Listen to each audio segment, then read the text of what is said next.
गंजाम जिला आसिका निकट बावनपुर स्थित गोपीनाथ मठठारे पवित्र गीता जयंती अनुष्ठित हो जाइछि।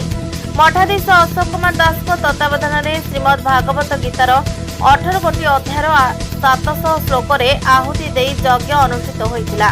एही पवित्र उत्सव में गीता प्रेमी प्रणय महापात्र सीमांचल पाणी प्रफुल्ल चंद्र दास समेत विभिन्न अंचल बहु गीता प्रेमी जोग देथिले। महबू मठाधीश आठगड़ा पाटना मठाधीश जगन्नाथ प्रसाद मठाधीश खंडरा बड़ी उत्सव मठाधीशों समेत आठगड़ तालुका मंडल और कुमुसर तालुका मंडल बहु मठाधीश जोगदे कार्य संपादन करते।